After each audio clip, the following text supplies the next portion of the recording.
거룩한 예배로 오신 성도님들을 주님의 이름으로 환영합니다. 예배를 통해 모든 근심과 걱정이 떠나고 새심이 충만하게 되기를 기원합니다. 이제 예배합니다.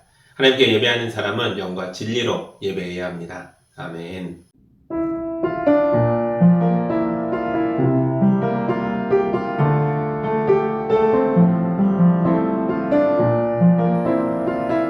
사랑의 하나님 아버지, 길 잃은 자 같은 우리를 목자의 가슴으로 품어주셔서 감사합니다. 세파에 지친 사람들이 은혜의 강가에서 평안과 안식을 얻게 하여 주옵소서. 주님이 주시는 거룩한 말씀으로 새 힘을 얻어 세상을 넉넉히 이기게 하여 주옵소서. 예수님의 이름으로 기도합니다. 아멘. 사도신경으로 우리의 신앙을 함께 고백하겠습니다. 나는 전능하신 아버지 하나님, 천지의 창조주를 믿습니다. 나는 그의 유일하신 아들 우리 주 예수 그리스도를 믿습니다. 그는 성령으로 잉태되어 동정녀 마리아에게서 나시고 본디오 빌라도에게 고난을 받아 십자가에 못 박혀 죽으시고 장사된 지 사흘 만에 죽은 자 가운데서 다시 살아나셨으며 하늘에 오르시어 전능하신 아버지 하나님 우편에 앉아 계시다가 거기로부터 살아있는 자와 죽은 자를 심판하러 오십니다. 나는 성령을 믿으며 거룩한 공교회와 성도의 교제와 죄를 용서받는 것과 몸의 부활과 영생을 믿습니다. 아멘.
오늘 우리에게 주시는 하나님의 말씀은 사도행전 27절에서부터 32절의 말씀입니다. 하나님의 말씀을 봉독할 때에 경청하시기 바랍니다.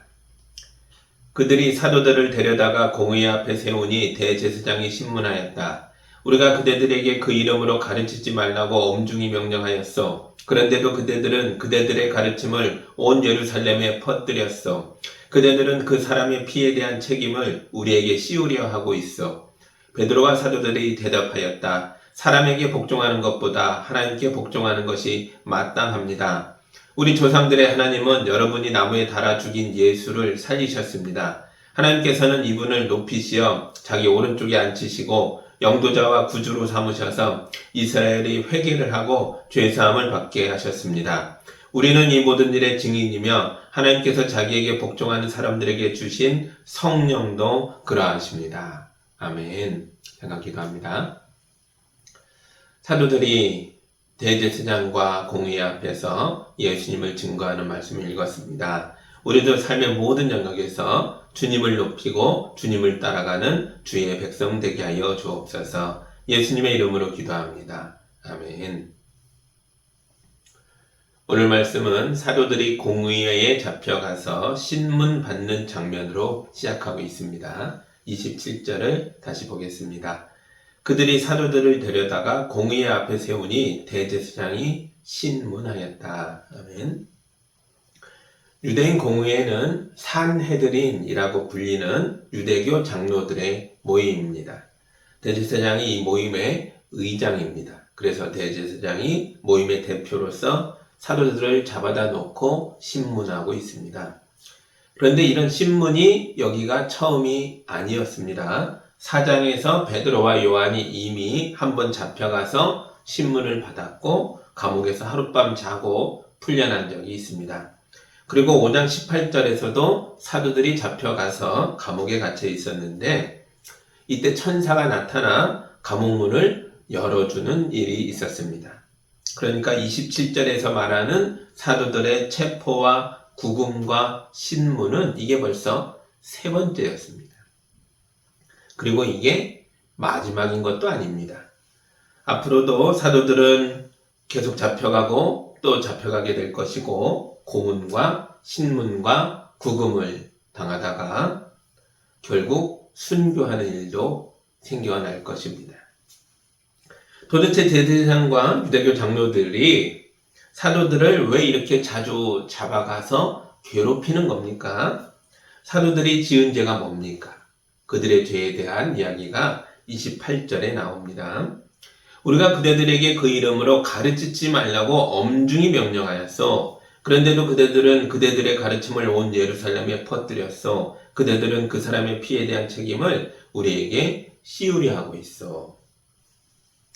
대제사장이 말하는 사도들의 죄는 딱 하나였습니다. 사도들이 사람들 앞에서 예수의 이름을 증거했다는 거예요. 사도들이 사람들에게 예수님을 전했습니다. 예수님을 가르쳤습니다. 그래서 뭔 내용을 얘기했겠어요? 예수 믿어라. 그럼 죄를 용서받고 구원받는다. 하나님 자녀가 된다. 이 복음을 전한 거 아니겠어요? 그러나 대제사장과 산헤드린의 장로들의 생각에는 사도들이 하고 있는 건 대단히 중대 범죄였다는 거죠. 왜냐하면 자기들이 예수님을 잡아 신문하고 십자가에 처형받도록 로마 총독에게 내어줬잖아요. 예수의 이름을 믿는 우리들에겐 예수님의 소식은 복된 소식이고 기쁜 소식이지만 예수님을 죽음으로 내준 이 사람들에게는 심판의 소식이었던 거죠. 그래서 그들은 예수의 이름을 전하는 사도들이 미웠고 거짓과 폭력과 온갖 공권력을 동원해서라도 사도들의 입을 틀어막고 싶었습니다.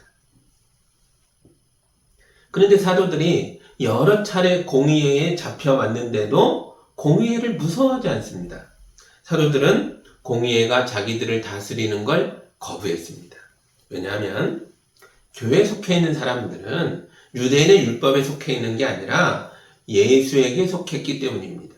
29절입니다. 베드로와 사도들이 대답하였다. 사람에게 복종하는 것보다 하나님께 복종하는 것이 마땅합니다. 아멘.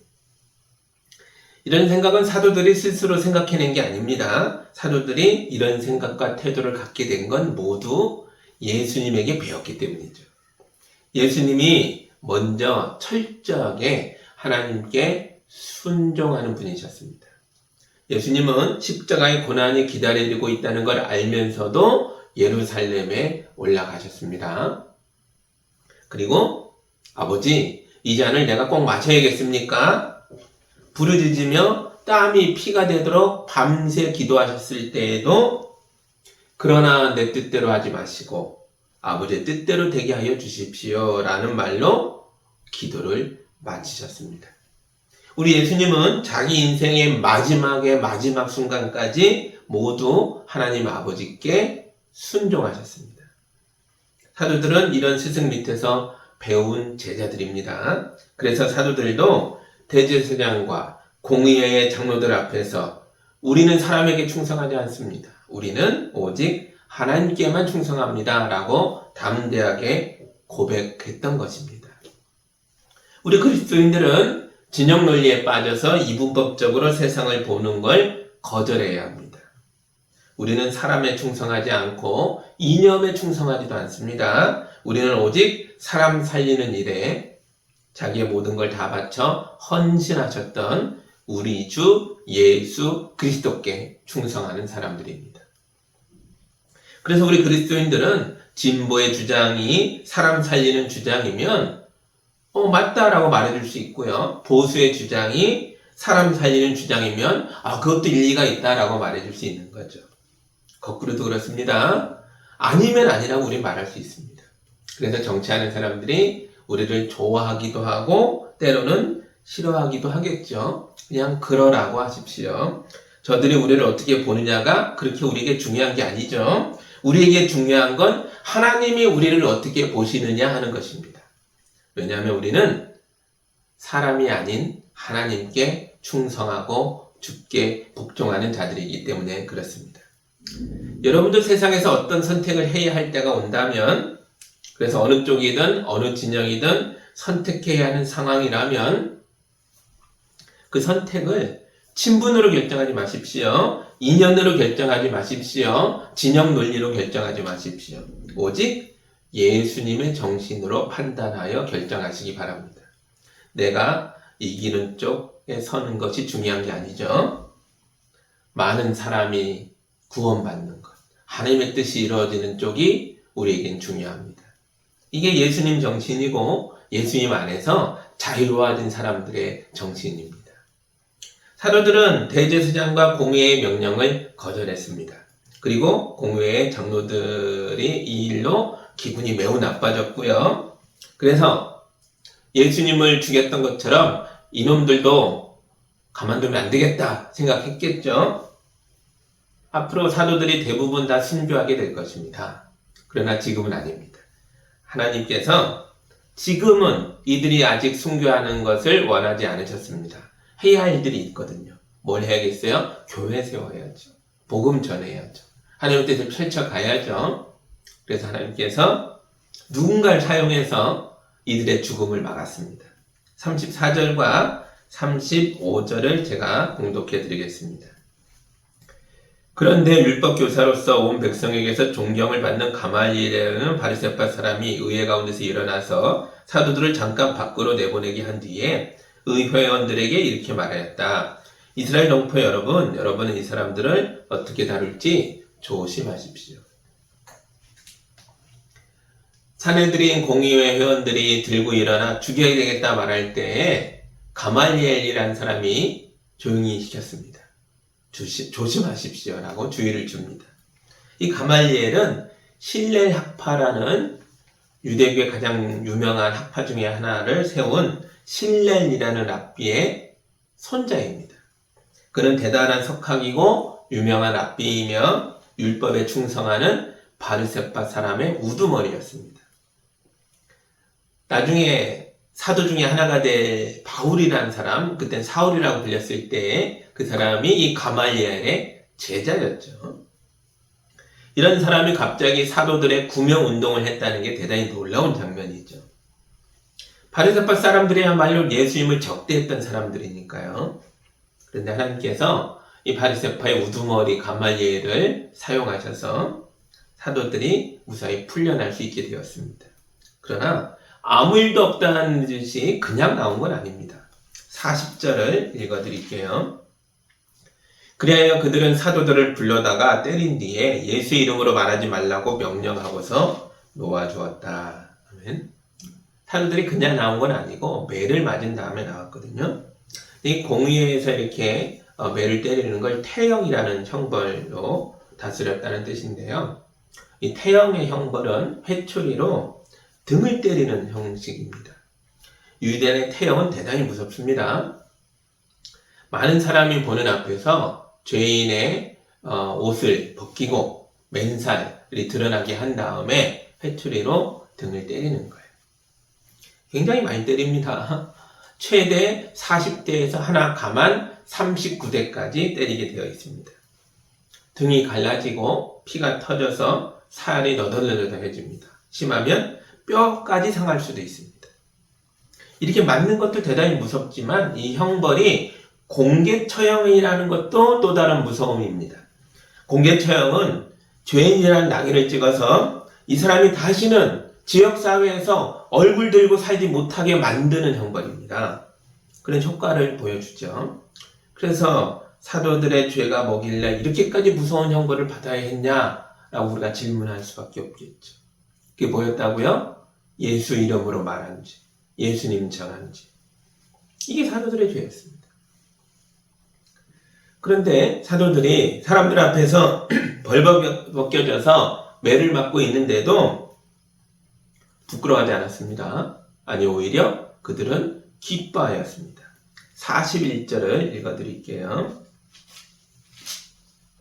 사도들은 예수의 이름 때문에 모욕을 당할 수 있는 자격을 얻게 된 것을 기뻐하면서 공의회에서 물러나왔다. 아멘.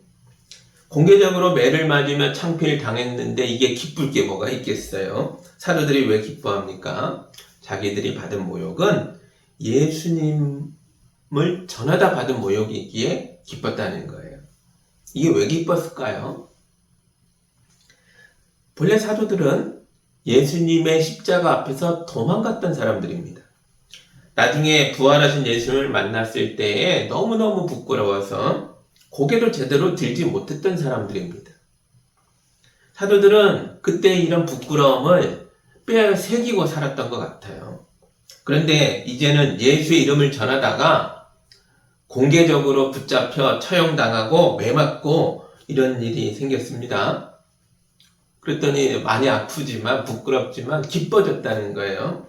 유대인의 공식 기구인 공의회가 산헤드린이 모든 사람이 보는 앞에서 이 사람들은 예수의 사람들이다라고 증명해 준 것과 마찬가지거든요.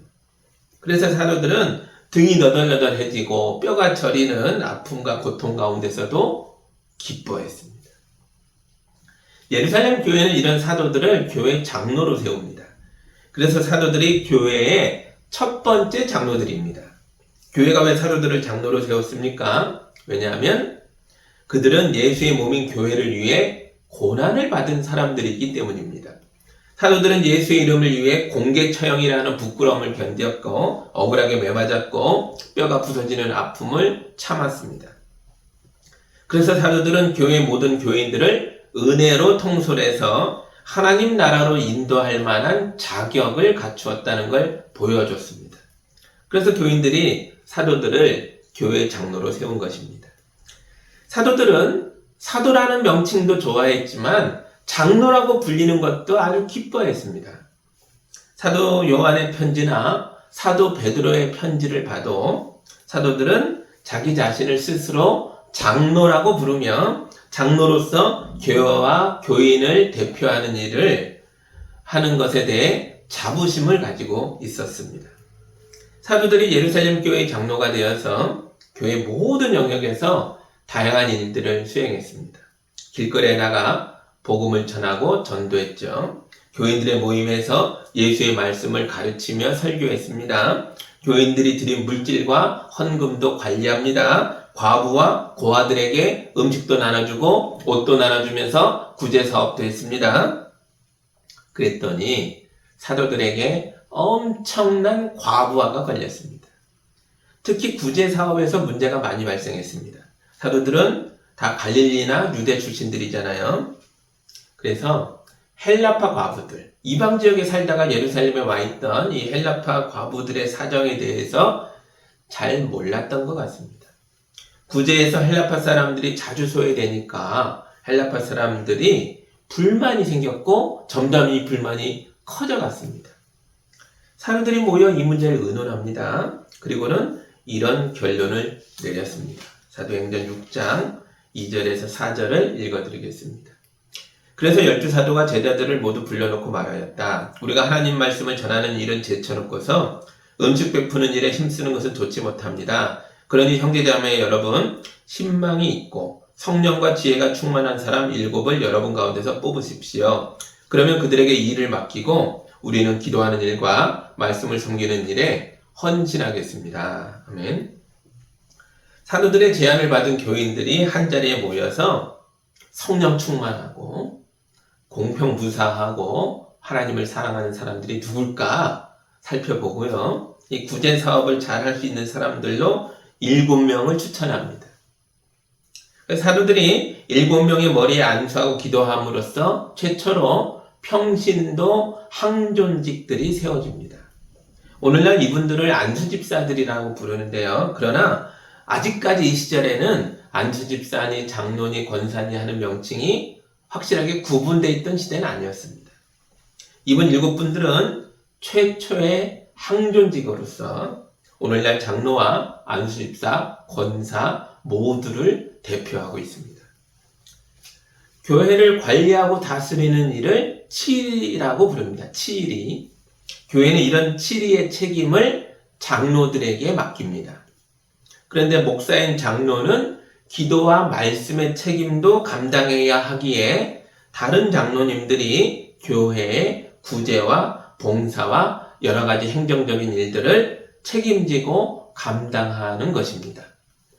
오늘 우리 교회는 공동의회를 열어서 장로님 한 분을 뽑으려 합니다.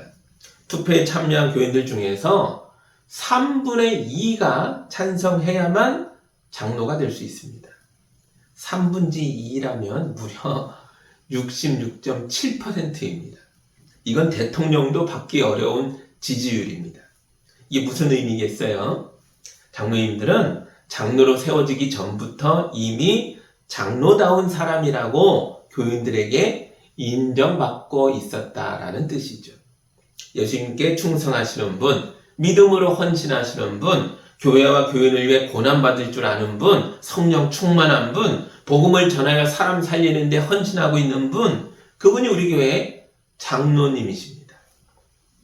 산헤드린의 장로들은 대제사장과 유대의 귀족들과 가말리엘 같은 율법학자들, 또 바리새파의 대표들, 이런 사람들로 구성되어 있었습니다. 이들은 좋은 집안 출신이고 돈과 명예와 권력도 한술에 쥐고 있던 사람들입니다. 그래서 산헤드린의 장로들은 세습되는 경우가 많았습니다. 그러나 교회의 장로는 그런 거 보지 않죠. 교인들이 기도하면서 세웁니다. 우리는 장로를 세울 때 그 사람의 집안의 배경이나 학력이나 권력을 보지 않습니다. 우리가 보는 게 뭡니까? 우리는 그분이 예수의 참 제자인가 아닌가를 봅니다. 우리는 그분이 사람에게 충성하는가 하나님께 충성하는가 하는 것을 봅니다. 장로는 교회를 위해 매를 맞고 뼈가 상하는 고난을 앞장서서 받는 분들입니다. 교회를 향해 밀려오는 파도를 가장 먼저 가장 앞에서 가장 세게 맞는 사람이 교회의 장로들입니다. 그래서 우리는 믿음과 헌신과 충성이라는 잣대를 가지고 우리 교회 장로를 뽑아 세우는 것입니다. 세상적으로 보면 교회 장로는 손해만 보는 사람들입니다. 그런데도 사도들은 장로로 세움받은 걸 기뻐하였습니다.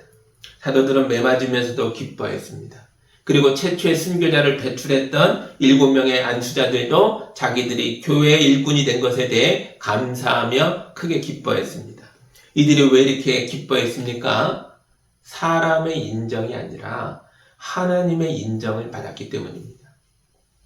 오늘 이런 기쁨이 장로로 세워지게 되는 분과 그분을 장로로 추대하는 우리 교인들 모두에게 넘쳐 흐르게 될 줄 믿습니다.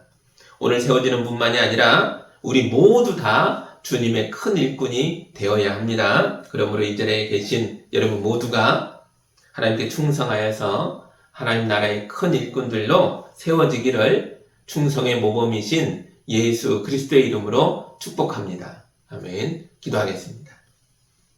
사랑의 하나님 아버지 감사합니다. 초대교회가 어떤 헌신으로 만들어졌는가를 살펴봤습니다. 사도들이 최초의 장로들이 되어 얼마나 어떻게 하나님께 충성했는가를 보았습니다. 그 충성이 오늘 우리의 헌신이 되게 하여 주옵소서.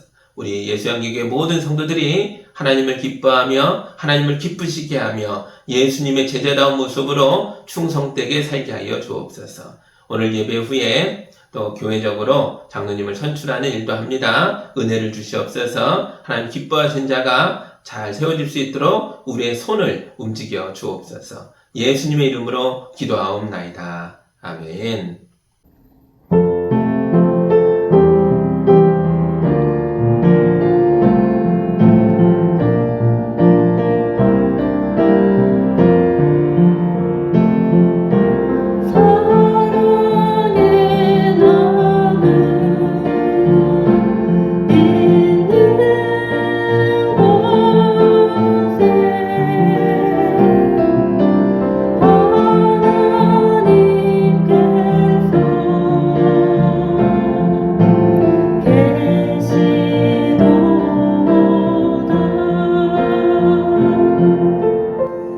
사랑의 하나님 아버지, 우리 성도들이 거룩한 예물을 주께 올려드렸습니다.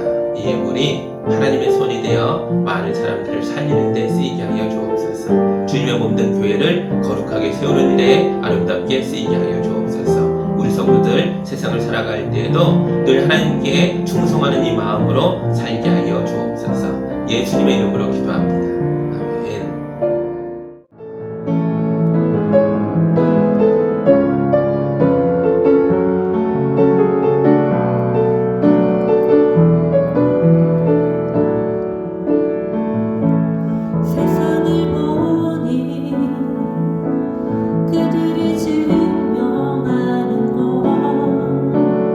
명예와 가진 재물과 힘과 자랑뿐이라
이제는 우리 주 예수 그리스도의 은혜와 우리 하나님 아버지의 크신 사랑하심과 성령님의 인도하심과 교통하심이 첫 교회, 첫 사도들, 첫 장로들처럼 하나님께 충성하며 살아가는 우리 모든 성도들 위해 이제로부터 영까지 함께하기를 간절히 축원하옵나이다. 아멘.